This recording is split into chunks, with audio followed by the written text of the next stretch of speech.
Every moment you spend running after something that's not high impact is a minute you wasted, right, in doing something that's not high leverage. And once you've aligned everyone and everything to those highly leveraged opportunities, now you can think in terms of simplification. Very often when we think about creating value, we think about doing more and we think of adding things. And that's a fundamental shift. And so if you continue to be supply constrained, if you continue to be in that scarcity mindset, then you're missing out on the massive opportunity for growth. The military is, for me, as an organization, the only one that has the highest stakes, because they operate at a scale that almost no business in the world can operate at. And if we do that, if we play to our strengths, to our leverage, right, I think then humans with machines together will create a lot more value than we're able to create now. I have read a lot of product management books, as you can see in the background. That's probably one of the best. Hi, Pawel here. In this episode, I interview RITAVAN, a technology leader who over the past decade has built and scaled data-driven solutions that have impacted billions of euros. Also known as a SLASOG guy. His new book, Data Impact, is coming out on April 29th. We discuss why digital transformation in legacy companies is a myth, why we should focus on value creation, not just technology, the SLASOG framework to grow and to win, how groupthink can lead to poor decision-making, military strategies that can provide valuable insights for product managers, how to avoid wasting resources on low-impact activities, collaboration between humans and machines, and much more. Let's dive in. Hey, hi RITAVAN. It's awesome to have you here. I have read your book, Data Impact, and I think that it is going to be a bestseller soon. We have talked about the growing waitlist and videos, that there are thousands of views on YouTube. So how does it feel to see so many people excited about your work already before the book is published? Thanks, Pawel. Great to be here. I'm actually really happy about this because the reason why I wrote this is really to see impact on the ground. And I think the momentum so far has been really gratifying. And thanks a lot for reading the book. And I'm really excited about the discussion. Great. So let's start with the first strong idea for me from the book. This is, you clearly state that digital transformation in legacy companies is a myth. That's a strong statement. So can you explain that to us? Yeah, sure. I mean, one of the I think in terms of imagery, it's flawed because when you use the word transformation, you think of some kind of industrial caterpillar, turning into a digital butterfly. And the thing is, if you're a legacy business, a traditional non-software native business, what is important is to understand that the reason you exist is because you have customers and because you're delivering value to those customers in the industrial paradigm, right? Where legacy businesses were born. And then there have been two new paradigms that have emerged since. One is the digital paradigm. So basically everything having to do with software. And the next paradigm, that's kind of very recent and that's going to continue to grow is the data-driven paradigm. And what is important is to understand that you're not going to transform, right? All you can do is think about what value are you offering to your customers in each of these paradigms. That should be your objective, because talking transformation is like telling a hunter they should transform into a farmer, or telling a farmer they can transform their farm into a factory. That does not make any sense, right? So what you can tell a hunter is, hey, if you have a plot of land, you can farm something, right? What you can tell a farmer is, if you have some place, you can set up a factory, for example, to process, your crops, right? So either to make flour or to dry your fruits, and candy them and whatever, right? But you have to think in terms of value creation and not in terms of some kind of tweaking here and there. That's not going to move the needle. Makes perfect sense. And I've always been unsure about the term and what it really means. I'm happy that you share a similar view. You talk about being legacy business being essential. If I remember correctly, it's that you cannot eat where on reside inside in software. What was the specific experience that you decided to write a book specifically about those companies? And does it mean that the book is only for product managers, product leaders, or founders that are focused on that area, or also others can benefit from it? Yeah, that's a very good question. In fact, I've been operating for the past decade, since I completed my master's in math and machine learning. I've worked across what you could broadly call legacy businesses or legacy industries. So starting with banking, energy, insurance, industrials, real estate, etc. And I saw a lot of things there that just kind of felt like they needed to be addressed. And I say the book is kind of born of it's in a very deep place, starting with scars, right? Because you just a lot of things that happen in life just end up making you feel frustrated, making you feel unhappy about what could have been, but also a lot of learning. And I kind of write right at the in the first chapter that I'm standing on the shoulders of giants. And so I think there's just a lot of frameworks, a lot of ideas that I kind of weave together, and a lot of operating experience in the sense of I try to keep it super practical, super implementable, super executable, because ideas on their own are useless, right? It's all about executing successfully. Yeah, I love the structure, and I love the practical, like step-by-step templates, practical tools that people can use. So I think that's one of the reasons that I will be recommending the book, and I hope people will love it. So, and why?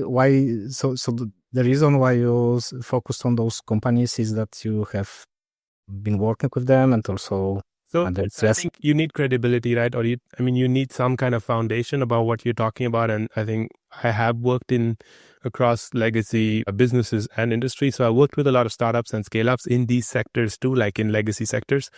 And so why I think they are important is because there was this kind of period where everyone was excited about, everything is going to be software, etc. And software is super important. But like I say, you cannot eat, wear, or live in software. So we're going to remain in a physical world of atoms. And while, it's great to understand digital and data-driven value creation paradigms, it's super important not to diss or forget that we're living in the physical world, and that physical businesses are super critical to our lives, to our societies, to our economies.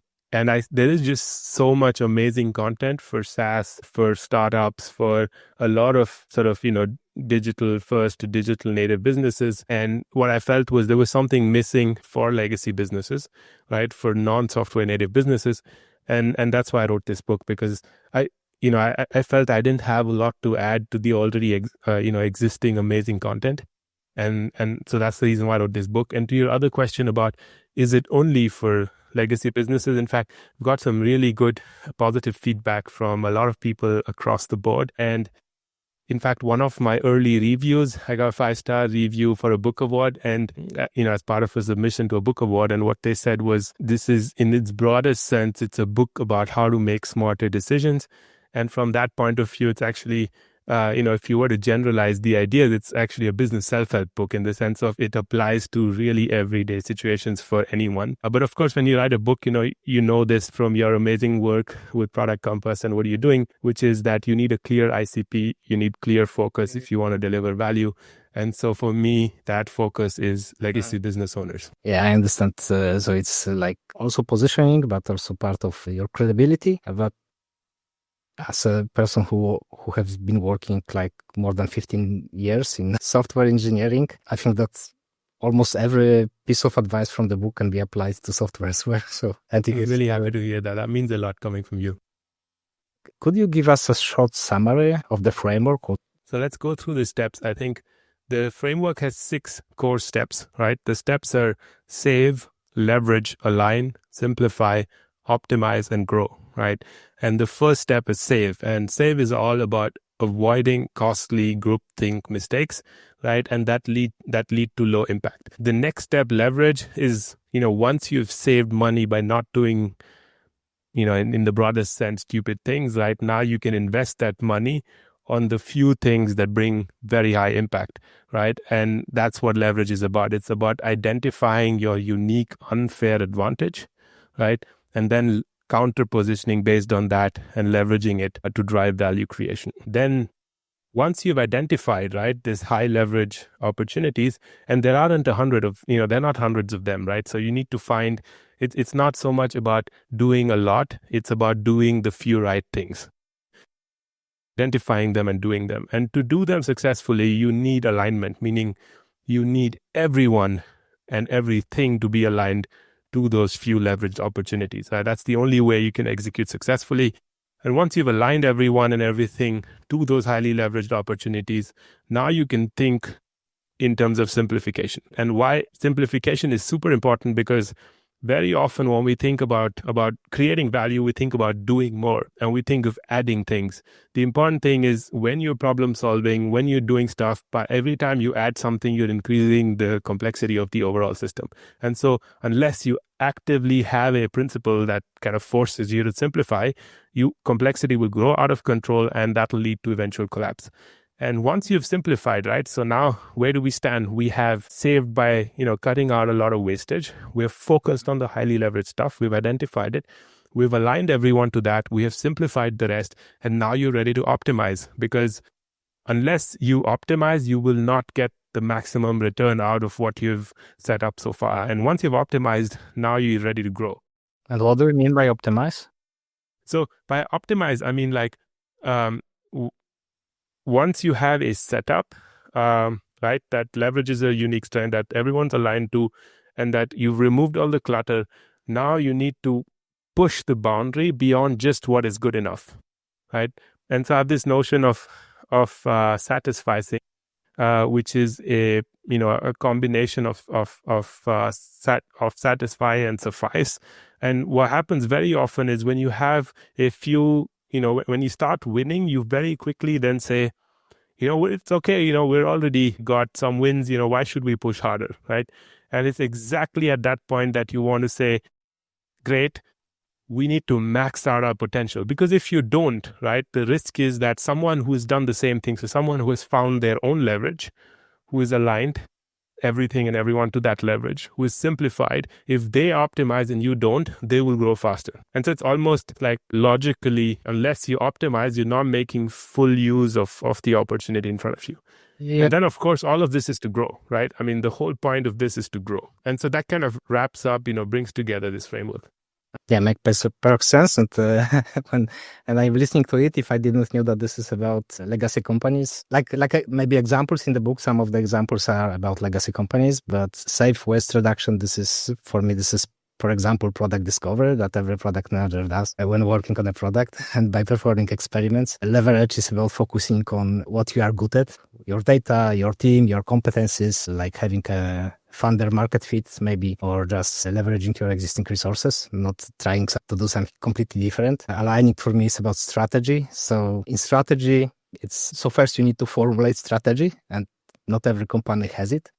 Another thing is that you need to define not only what you do and what you focus on, but also what you don't want to do. So your trade-offs, and make sure that everyone understands them, and then align on the objectives so that teams can work together and work toward the same goal, or goals that are just a few things, the most important for the organization. And optimize, like in product management, we do this continuous discovery, but also we continuously test our ideas with the customers where we get the real feedback. Also, market environment changes, technology changes, so we need to iterate and refine our products, but also our strategies, if that makes sense.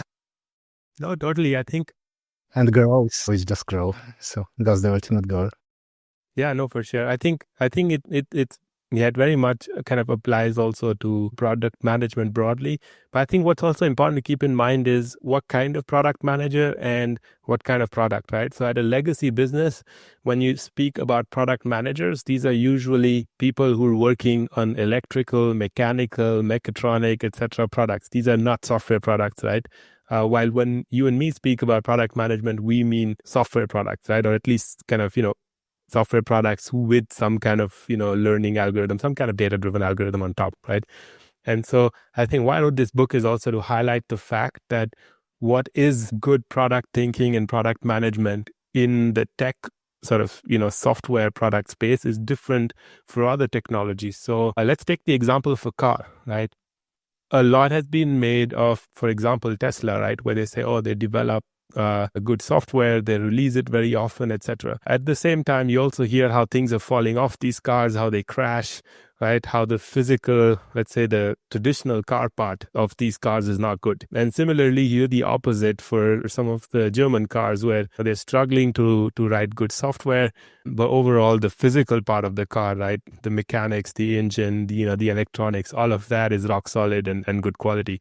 And so the notion of how you do good product management for every technology is different, especially for physical products versus non-physical products. And then the distinction then, like, so physical products, digital products, and then data-driven products. Like a data-driven product, structurally, you would want to release it as soon as possible because it learns with the user in the loop.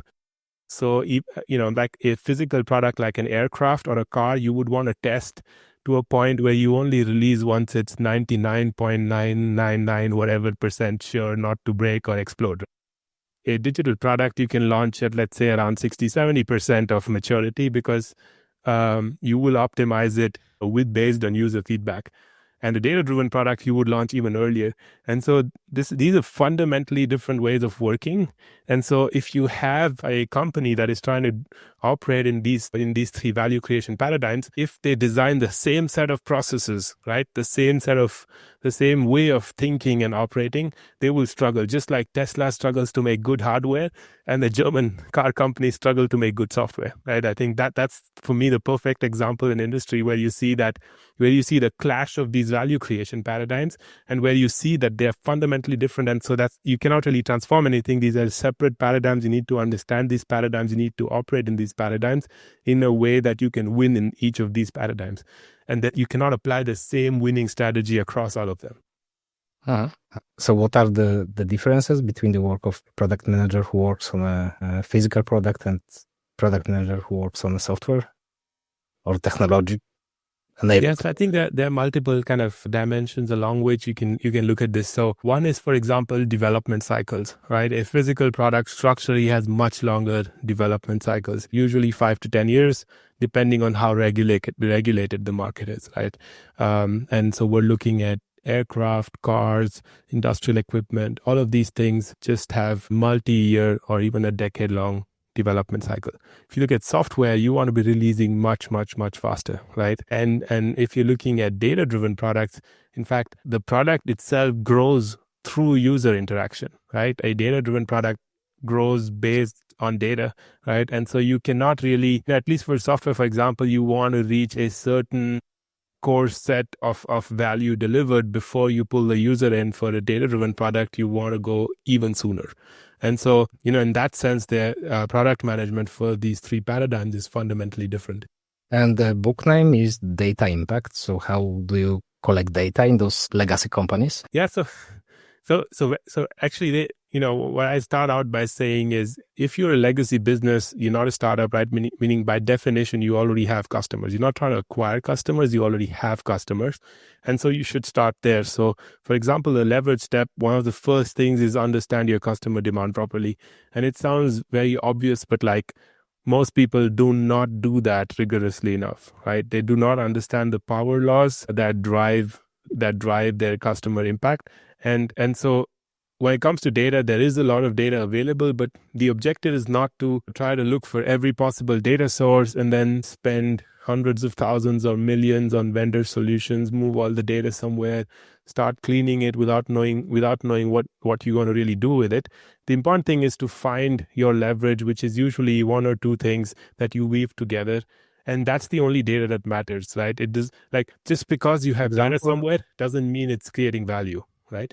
And some example of, do you remember a specific situation when the company was analyzing the data and found something, maybe it might be anonymized a bit? Yeah, of course. So, if you see some of the playbooks I deconstruct in the book, right, they all focus around companies either that are, decades or half a century old or a century old, all the way down to scale-ups in legacy industries that are a decade old. And what they're all doing is fundamentally figuring out how data can drive value for their customers, right? So if we take some of the specific examples in the book, there's Octopus Energy in the UK that is using supply-demand data in real time to bring value to their customers, like no other utility is done, which means that if I'm choosing a utility, in a utility business was something where, they all look the same. In fact, the word utility in common parlance has come to mean things that are all, almost equivalent, right? And so what happens with what Octopus is doing is that the value they're creating and delivering to their customers is so unique that you don't really compare them with any other energy provider, because you know exactly how they stand out and what value they bring, because they're letting you optimize your consumption to the real-time energy price. If we take another example, as a mutual insurer that completely dominates the motor vehicle insurance market in Germany, but despite being regional, despite being a mutual insurer, they're not a listed company, right?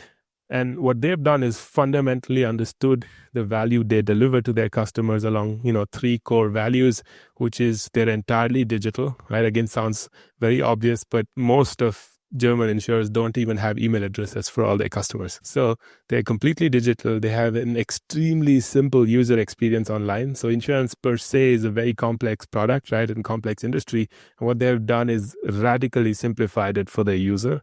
And they are from a price perspective, super competitive, because what they're saying is we will keep things as simple, as streamlined, as obvious to use as possible for you. And in doing that, all the savings, we're going to factor them in to offer you the best, price policy on the market. And so there are many examples of how all kinds of different companies across sectors have done this. But what I'm trying to get at is they're not saying, oh, let's collect HR data, let's collect some, other random external data, and let's create fancy dashboards. Right? That's not what solved the problem. The point is they're focused on the value they're delivering to their customer in the data-driven paradigm, and they're obsessed about that value creation process based on data. And then they just ignore all the rest, right? You don't want to do 100 different things at the same time. Yeah, those examples are quite unique to legacy products and legacy companies. Especially the first one is like how you deliver. It's not about modifying the product or something that needs to take a lot of time, but rather analyzing the data from value delivery and optimizing that delivery, right? But that's also part of the value proposition. There's another example, I have one example from India. We also, it's like I have a lot of examples from the Europe and the US, and I wanted to include an example from an emerging economy. And there's Bajaj Finance, which is a family-owned business, and they completely dominate the kind of personal credit, consumer credit market. I think estimates are they have about 60-70% market share. And the way they do that is they're able to compute credit risk for every individual customer, right, on site. So they leverage their legacy brand, they leverage the partnerships they have with physical stores, so that when you go to buy something, you test, you buy a consumer product, let's say a washing machine, or something more expensive, whatever, right? You check it out, you look at multiple brands and products in a showroom, and then you walk out with your washing machine, and when you go for checkout, there is one of their people waiting there. They make you an offer on spot, and you get full financing for it. And so this is where they're leveraging their trusted brand, where they're leveraging their access to physical points of sale, right? Because this is unique in the sense of you're not doing a digital only checkout. You're also there in physical stores, in large physical stores with direct partnerships. And of course, you have self-serve components. So now increasingly, I think about half of their new loan generation is app-based or is happening online, right? Self-serve. But this is one more example. Yeah, great. You mentioned started with customer value. Why is this important? Because isn't that the whole point of a business, right? Like it's about the customer, as Peter Drucker said, right? It's all about the customer, right? And it's about delivering value to the customer. And I think that unfortunately gets lost in all the tech talk and all the AI buzz and all the other stuff. Is you forget that it's not about cutting open a small process on the supply side. It's not about a specific system or a new vendor solution or some other consultant MVP that sounds cool, right? This is about the customer. Fundamentally, only a few things that really create value for the customer. I think if you think across, what will still be meaningful and valuable for the customer, in a decade or more. And it's something that's attributed a lot to Jeff Bezos, right? When he says, everyone asks me what's going to change in the next 10 years. No one asks me what will not change, right? And if you want to build a successful business, you have to focus on what will not change. And similarly, if you have a data, if you want to create value in the data-driven paradigm, you have to ask yourself, how is data a core driver of value creation for things that will not change over the next decade? Because that's what your customer, that's what is really going to bring value to your customer, and that is what will compound over a decade. And the magic of compounding, I think, is every investor understands. Yeah, and I agree that the customer value, this is the whole point of the business or building products, but it's not always obvious because many companies focus on those revenue metrics or churn or acquisition without really thinking much about satisfying customers. And what I like about your framework is that in Grow, there is this... I read this comment about building sustainable growth. So not just like short-term boosting in revenue, but sustaining. And for me, sustainable growth is, it always results from sustainable value creation for customers. You cannot trick that. Yeah, no, totally. And I think the important word is really value creation. When I say I wrote this book for operators who think like investors, right? At the end of the day, you putting in some effort and you trying to get as much value out for your customer as possible. And if you do that successfully, right, if you make these highly leveraged, asymmetric, aligned, simplified, optimized bets, then you will grow. Great. Interesting opinions from the book. So the first one is the danger of groupthink, where everyone agrees too easily. What's challenging about the group thinking, and why is it a problem, and how can we avoid that? Yeah, sure. So I think the thing with groupthink is what happens very often, especially in legacy sectors, is you have this notion of, sort of quote unquote best practices, right? Or conventional wisdom that is just kind of followed. And the reason for that is legacy businesses are non-software native, born in the industrial age. And if you think of the industrial age, it's about 250, 300 years old.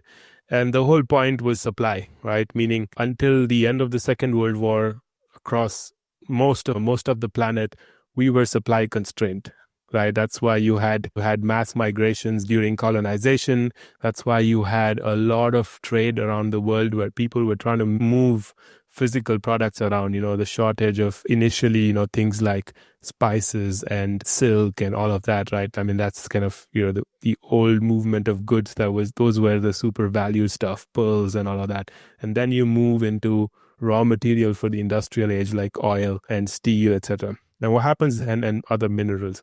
And what happens there is you are trying to, every time you optimize supply a little bit, given that your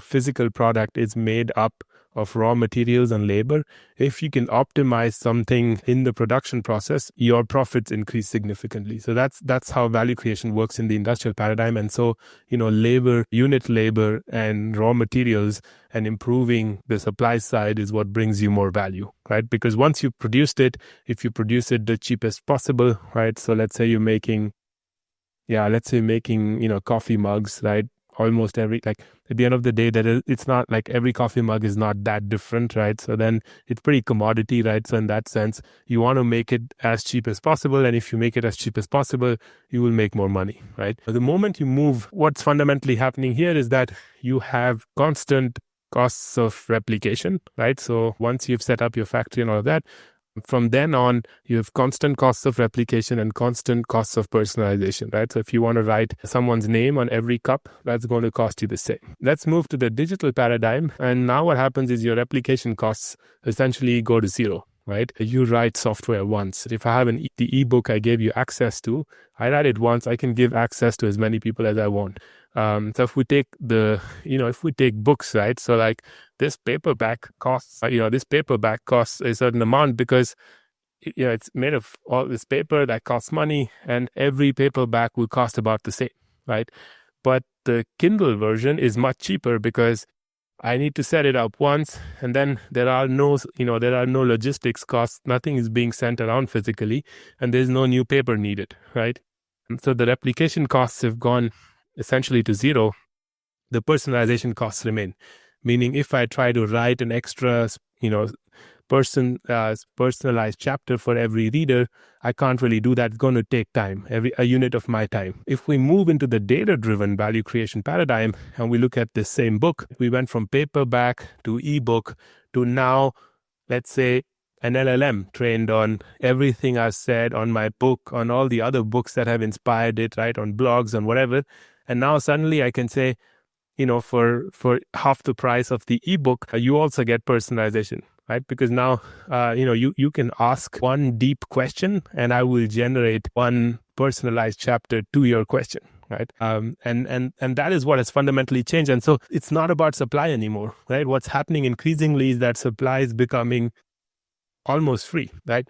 Because replication is gone to zero, personalization is gone to zero. So it's all about demand. And that's a fundamental shift. And so if you continue to be supply constrained, if you continue to be in that scarcity mindset of, I can only think of value creation based on the amount of raw material I have, then you're missing out on the massive opportunity for growth, right? Because with, like I just showed, with this physical paperback, let's say it's 222 pages, right, in terms of thickness. So now if I have pages, right, and let's say N is 2 million, then I divide that by 222, it tells me exactly how many books I can produce. The moment I have an ebook in the digital paradigm, it's irrelevant how much paper I have, right? It does not matter how much paper I have. If I have 2 million pages, I can still sell some paperbacks, but I can offer the ebook to as many people as I want. And again, now we move into the data-driven digital paradigm, right? And I train one LLM on this, right, or any other model. I could even build like a whole pipeline of various kind of nuggets of value that I offer. That has a one-time setup cost and almost zero personalization costs from then on. And so it's no longer about raw materials. It's no longer about effort, about time that I put in. It's all about, am I bringing value to the person who is interested in this? And how this can companies that create physical products leverage this? Because this is another topic that I wanted to ask you about, RITAVAN, scarcity mindset versus abundance mindset. So can we apply this also to physical products, or only when the company has this digital part? Yeah. So you can't, just logically, you can't. So the physical product forces you to think in terms of supply constraints because you need raw materials, right, to produce something physical. So for the physical product itself, you are supply constrained. But what I'm saying is, if you are a legacy business with a physical product, do not constrain your investments in digital and data-driven products based on these physical constraints. Let's take the example of airlines today. If you think about the core value proposition of airlines, how they started. It was about moving people from point A to point B. I get on a plane in city A, they fly me to city B, that's it. And then I pay them, I buy my ticket, and that was it. And that itself was very hard. Initially, aviation wasn't, a century ago, it was just getting started. It wasn't very safe. Over time, the sector has matured. The supply side of aviation is extremely safe, global, and cheap, right? And just compare the experience of flying in the early 90s with today, right? It's just 30, 35 years later, it's just, you feel like you're taking a flying bus today, right? You don't have that sense of premium anymore just because it's so commoditized. And so now you ask yourself the question, if you think from a supply constraint perspective as an airline, it's all about how many planes do I have? How many passengers can I fly from point A to point B, right? How do I optimize that? Can I squeeze in more seats in economy, whatever, right? That's the thinking. It's all about supply. Now think about how airlines are really making money today. If you look at the traditional airline business, right, of flying people around, that business is operating at kind of razor thin profit margins, right? Most airlines are making single digit profits, if at best, right? A lot of airlines are not even profitable and many are loss making as far as the traditional business is concerned. But where does the true value, enterprise value of an airline lie? In its loyalty program today. So the airline's loyalty program is where the airline is turning its loyal customer base essentially into a bank.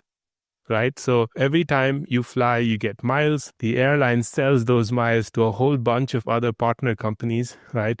Very often financial services, but also others. And that allows the airline now, irrespective of how many aircraft they have, to create value for you as the customer, right? They're not forcing you to fly them, right? But they're giving you something in exchange that makes you fly them.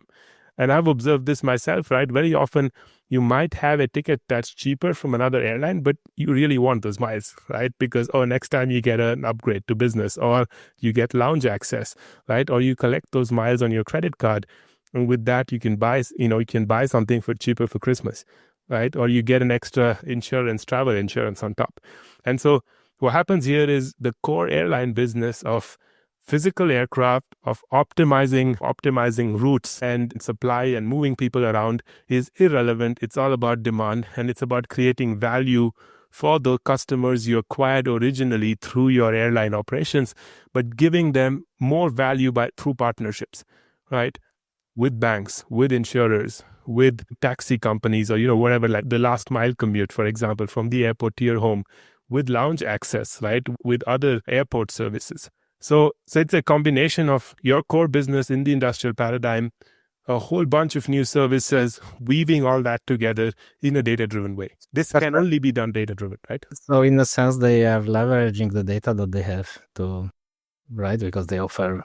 Exactly. The customer demand in a data-driven way. They're creating value for their customers independent of how many aircraft they have, right? How big their fleet is. Mm-hmm. Yeah, I like this example. So in this new paradigm, we should focus on looking for a solution and how we can leverage what we have, and partner for the rest. You don't have to have you don't have to have the supply for everything. You can partner with others who do that. Banks are also legacy businesses. Insurance is also legacy. And so you have airlines who are legacy, partnering with banks who are legacy, partnering with insurance that's legacy, partnering with airports, partnering with with taxi, premium limo services, whatever.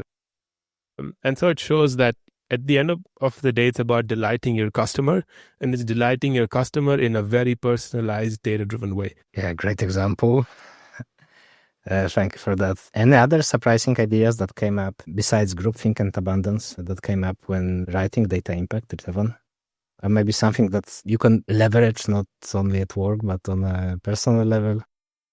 Yeah, for sure. I think there's something pretty useful that I think product managers can apply directly. And I'll take two kind of concepts and build them into something useful together that's super relevant for product management. And they're both kind of, military inspired. And so you can also legitimately ask, why military? And not just because I'm interested in military history, because the military is, for me as an organization, the only one that has the highest stakes, because a mistake kind of results in death, and because they operate at a scale that almost no business in the world can operate at. And so I love kind of getting inspired by examples on how to achieve outcomes, because it's kind of the most extreme operating environment.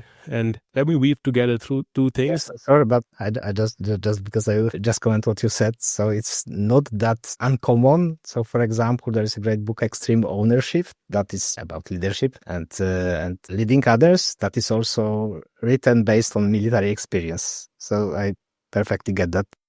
No, I'm glad, because I don't want to come across as some kind of, warmongering author or something, but I think it's about understanding certain principles that just work and scale really well in high stakes situations. And so one idea I think that is super useful as a product manager is the idea of commander's intent, right? Which is when you're thinking through what you want to solve and how you want to have your team work on executing it successfully.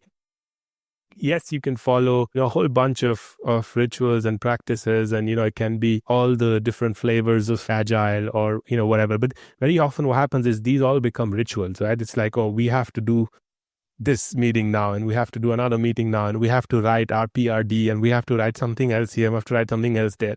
The important thing is that to execute successfully, you need to focus on a few things that will ensure successful execution. And those are usually, those are made up of like a clear goal.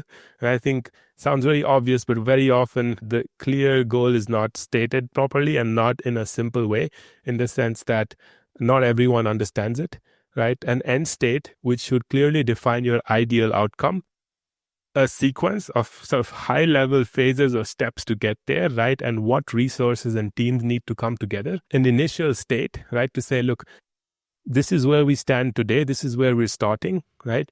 Key decisions. So you don't kind of, every decision is not the same, right? There are certain key decisions and you want to highlight them right at the outset. Anti-goals, I think is super important, because very often what happens is you only describe the goals, but you don't describe the anti-goals. And the anti-goals are actually red lines that clearly tell everyone what to avoid and what you don't want. And because what happens very often is people are enthusiastic to do something and they end up doing something with the right intentions that brings you into a spot you don't want to be. And constraints, right? Understanding constraints is super important, and making sure everyone has understood these constraints. I'll just share a little interesting story I found while researching the book.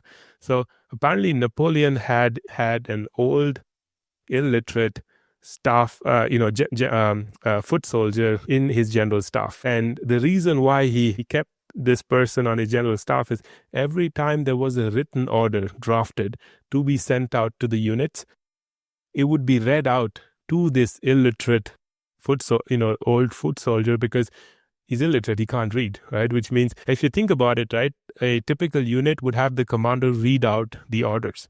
So that's exactly how every soldier is going to hear the orders on the battlefield, right? They're not going to read it themselves. So it's going to be read out to them, which means when it's read out, it needs to be clear. And so they would read out the orders to this soldier in the general staff, and he was supposed to explain the battle plan, the orders, back to Napoleon.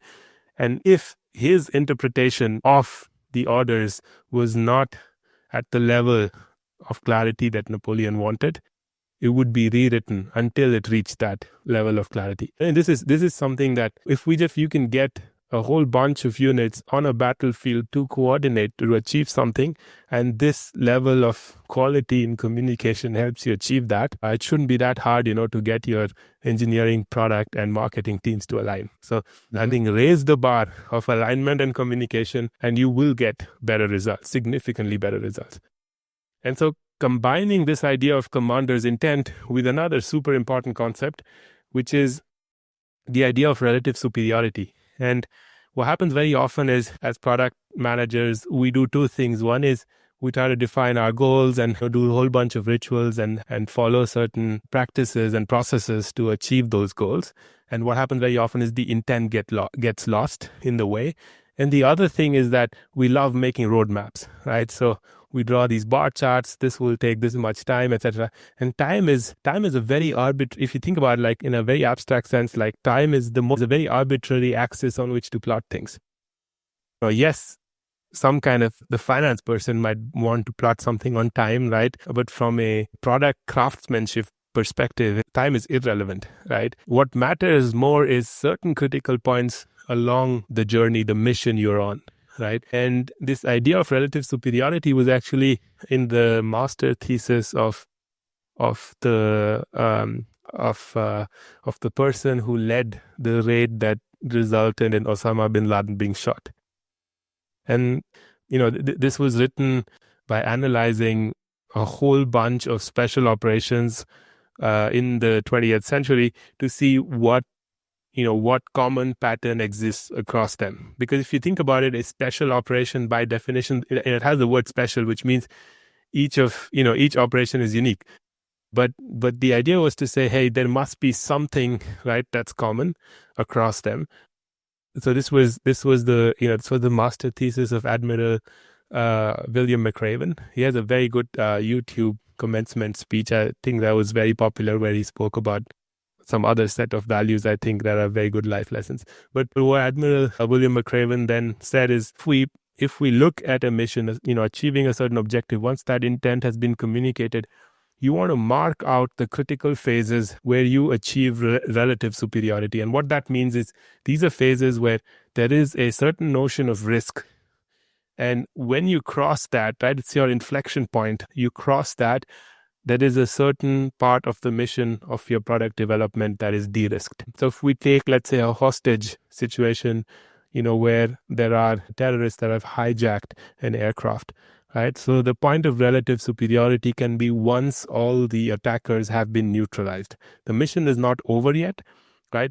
But the key risk of a hostage dying is now essentially zero. And so you want to think of your product development in terms of these key milestones of relative superiority and not in terms of time. Because if it takes a few units of time more or less, that does not really matter. The point is, are you going from one risk inflection point to the next? Okay. Yeah, that made me thinking right now about how we define goals for product teams. And we often talk about the current goal and the long-term vision, but what you described, RITAVAN, is like defining the goal, but also some intermediate goals that matter, like checkpoints, and giving this broader perspective to the team that is going to work on it or execute the plan. As I understand, this is not about specifying every single step that the team, so this is the commander intent, but also putting some constraints and things that we don't want to do, and perhaps making some decisions that guide what the team will be doing to succeed. Yes, exactly. It's very interesting, but like the more you communicate intent instead of just telling them what to do. So instead of saying do A, B, C, D, right? You think the more you break down tasks, right, the better or the more you can decentralize. It's actually the exact opposite, right? Which is the more you clearly communicate intent, the better every team can execute and every person can execute on it. So do not focus in breaking stuff down, into small little execution packets, because the environment is fast. That's why I also like special operations, because it's an unpredictable, fast changing, high stakes environment, right? And most of the kind of things we're doing today are similar to that, right? Because things are changing very fast. You don't fully know your environment. You don't really fully understand your customer, right? At any point in time, you keep learning about what's going on. And so you want that adaptability. And so the moment you try to break something down into, I don't know, a whole set of fixed user stories, you've already killed impact. And that's so common, right? And especially in legacy businesses, it's such an industrial way to think. You're not manufacturing a car, right? You're delighting a customer. In the data-driven digital paradigm, that's a very different kind. Like, you're not producing a product that is supply-driven physical product. It cannot be specced out like that. And so you want to communicate intent. You want to understand and have alignment around what are the key inflection points, right? You want to encapsulate the risk in phases, and then you want to execute in a decentralized but coordinated way. So it's aligned with software and the technological products very well. Like, I've been recommending the book No Rules Rules, where Reed Hastings and Erin Meyer, they talk about living with context. Right? Netflix, living with context, no control. So explaining not only what needs to be done, but more focusing on this strategic intent and all the context information, strategy, business model, so that people can decide. Some new element that I started thinking about after reading the book and our discussion is keeping some balance between those only specifying the problems and how the success will be measured. But in practice also, you want often to make some decisions and create a draft of or main phases of the solution.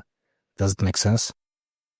Yeah, some constraints. So it's not like pure this is the problem and now. So you need some coordinate, like you need to, so the key goals, the vision, the key intent has to be centralized, right? You cannot crowdsource intent. I think it's something you also see very often is in legacy companies, they bring together the entire function or an entire org, and they say, oh, we will crowdsource AI use cases, right? So we're going to basically get everyone in. It feels very nice. It feels, sort of pseudo-democratic. It feels like very inclusive, but it's all nonsense, right? Because if you think about the wisdom of the crowds, right, the kind of mathematical foundation that says the wisdom of the crowds leads to better decision is Condorcet's jury theorem, right? And there's certain assumptions there, which is that everyone has the same, ideally the same, if not at least very similar context.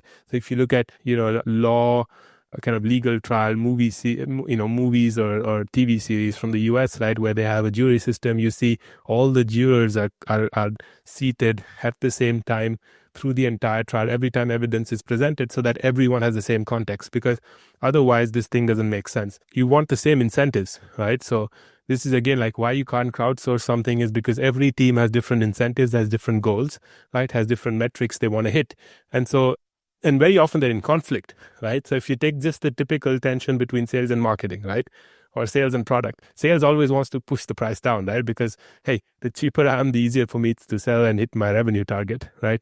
Of course, product and pricing is thinking about it differently. Marketing is thinking about it differently. And so you clearly see that if you have conflicting interests, you can't crowdsource a winning strategy from that. And you need decisions to be independent, right? Which is the other thing, is the moment you put 10 people in a room, they'll all look left and right and try to say the thing that everyone else will agree to or will make them look smart. And very often what makes you look smart is if you just nod to the important person in the room, right? But that does not lead to the best decision. If we apply the same method of decision making to trading, right, it would be as if we called our entire team in and we asked them, we crowdsourced the idea of which stock to buy. If you started investing like that, you would very quickly lose all your money. As I understand, it doesn't mean that we need to ignore what others say or the data that they have or customer conversations. Like it's just only about the centralizing decision making and deciding on strategy and objectives. We still can listen to our teams and listen to what sales is communicating or insights that they bring, right?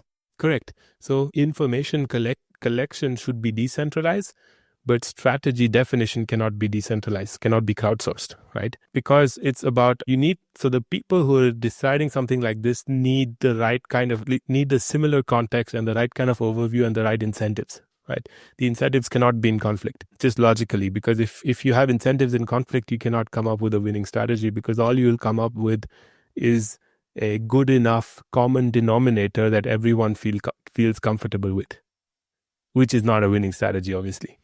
And the other thing is about leverage, which is that if you ask 100 people for ideas, you will get 100 different ideas, most likely, or at least 80 different ideas. But you cannot do 80 different things, right? It's about doing the 2 or 3 things right. And those 2 or 3 things might not even show up in the list of 100.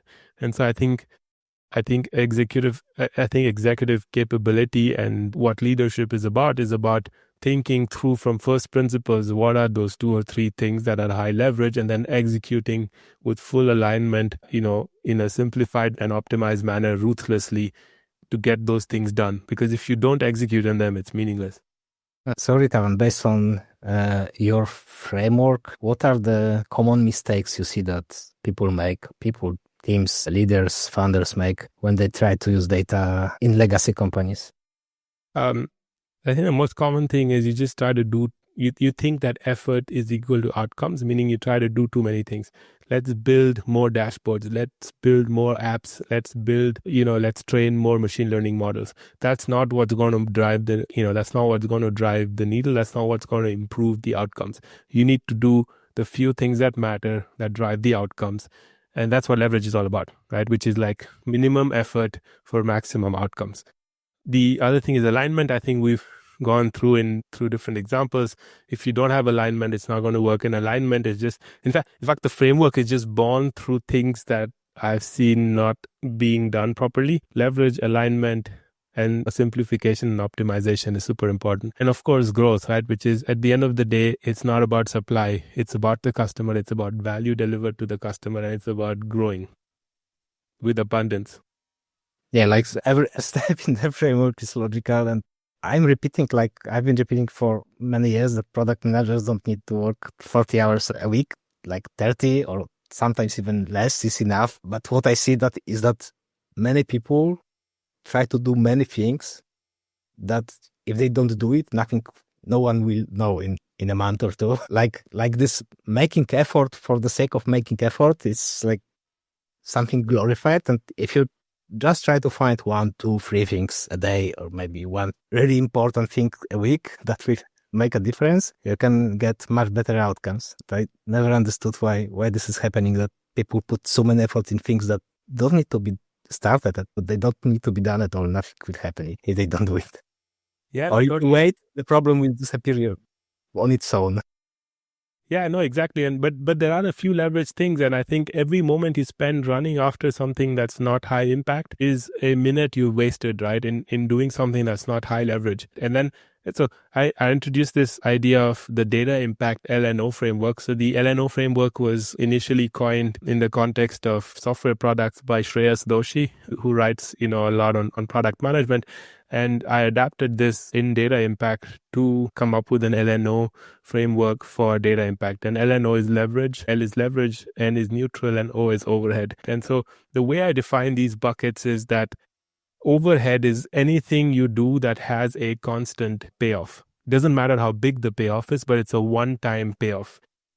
It's a one-time number that you get out. The neutral is anything that has a constant payoff over time, right? So let's say you tweak a process, it gets 2% better. So you get 2% extra value over time. And so if you think about a lot of SaaS solutions, a lot of vendor solutions that try to optimize something are focused on the end bucket. What happens very often is businesses start thinking about their own business in terms of the end bucket, right? The neutral bucket. And that does not make any sense because you don't have a competitive advantage in the end bucket. And if you develop something in this kind of process improvement bucket, then you want to be a SaaS provider because you want to provide it to the entire industry and capture that value. It does not make sense for you to try to build something because there is no you don't have a moat and there is no unique competitive advantage. And what happens the most often though, and especially what vendors are incentivized to do, is to sell you stuff. Let me do a data-rich deep dive of XYZ. That's going to take a lot of time. It's going to be a one-time 300-page report that no one's going to read, and that's completely useless because let's do a forecast for revenues next year, units sold next year. So that's completely useless because even if it is valuable at a given point to make one decision, it has kind of growth in value over time. The neutral bucket gets you constant growth over time. The leverage bucket is your unique, unfair advantage, and it's about the core of the value you deliver to your customers, right? And if you think from first principle and identify what falls in your L bucket, your leverage bucket, and you build that, that's what's going to unlock growing future cash flows, right? So just like the O bucket is a one-time payoff, the neutral bucket is constant payoffs over time. The leverage bucket has these growing cash flows over time. And so if you take these kind of growing cash flows and project it into the future and you try to compute a net present value, that's a very high number, right? It's actually even infinite if it grows very fast over time, even on not infinite, but like so it'll be an exponentially big number. So the amount it costs to execute becomes irrelevant. So like this typical way of the way you would assess financially physical products, that way of thinking does not make sense in the data-driven digital paradigm. And so you want to think in terms of this leverage, neutral, and overhead. You want to ideally completely stop overhead. For the neutral stuff, you want to use targeted vendor solutions. If nothing is available, only then build it. But focus on the 2 to 3 leverage solutions that will bring the most value to your customers and hence to you. A bonus question. When we think about save, so the first step in the framework, are there different types of savings that we can make also, like one-time saving, zero saving, or leverage saving? So leverage is about value creation, right? It's not. I think the idea in save is really just stop doing stuff that does not bring value, or the one-time stuff, right? The overhead stuff. Like stop trying to write reports, stop trying to build the N+1th dashboard that no one is going to look at. Okay, so it's about your work, not about your costs. Yeah, but time is equal to some form of cost in that sense. So stop doing nonsense, basically, right? Stop wasting time and resources on stuff that's not meaningful. Then leverage gives you a framework to think about what is meaningful, right? And what is not. So then you focus on what is meaningful. And save is also about do not think you can consume your way to glory. And what I mean by that is you can't just buy an off-the-shelf, technology solution and think it'll fix your problems or that you will suddenly become a profitable business. That's just not going to happen. And I have this story in the book where, someone walks into the room when, with Charlie Munger and Warren Buffett, and they were, Berkshire Hathaway, owned textile mills at that point. So they were producing, clothes. And this executive walks in and says, oh, there's this amazing new textile mill on the market.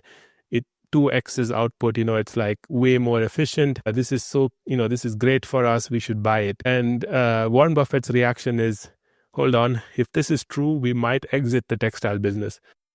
And the fundamental insight here is, and you go down to any executive or any board and tell them they have more efficient processes and machines, they will get super excited. The point is, this is a bad thing for your legacy business, because when something like this happens, there are two people who are going to profit a lot. One is the person selling the machines.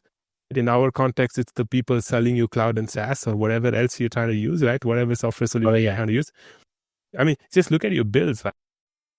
Like I heard this from, from a startup even, like their operating costs are 40% license fees and infrastructure costs. Like, so this is eating your profits away. Someone else is making money on this. And the other thing Warren Buffett said was, so the person who is selling the machine makes a lot of money, and the customer eventually benefits because now the barrier to entry has dropped, right? Because now someone else can buy those machines and can manufacture cheaper, and so there's going to be a price competition that should logically eventually push down the prices. And so new supply side technology, right? So the end bucket kind of stuff is going to result in your profit margins being squeezed, in your value proposition being diluted, unless you very actively think about why you exist and what value you deliver to your customers, and you up your game through thinking about leverage. And leverage is your unique unfair advantage. And the last two things I wanted to ask you about, thank you for that, is thinking about data impact. So should all our decisions be informed by the data, driven by the data, or maybe there is some space for intuition or experience? What's your opinion? Yeah, no, that's a very good question. In fact, the way I like to think about this is really, if you want to scale data-driven value creation, you need to identify the routine stuff, right? So the 70-80% of volume that drives most of the value, that is relatively stable, that is high, that is high frequency, that is high velocity, etc. So all the stuff that is hard for humans to decide, right? What you need to understand is the human mind has a certain, has a limited memory and has a limited capability for handling information. So anything that's high volume, that's relatively predictable, that's fast moving, that's high frequency, etc., that's the stuff you want to systematize, right? That's the stuff you want data-driven algorithms to decide on. And what I mean is not just some kind of black box, but you want to build systems around it to manage risk, to manage edge cases, etc. So there's a whole bunch of rigorous systematic decision-making that you can build out, right? There is always going to be 10, 20, 30%, it depends on the context, but there's always going to be a bunch of things that cannot be systematized. You should spend time on that, right? You should spend time on scoping, on understanding, on analyzing that, and ideally, over time, try to systematize it.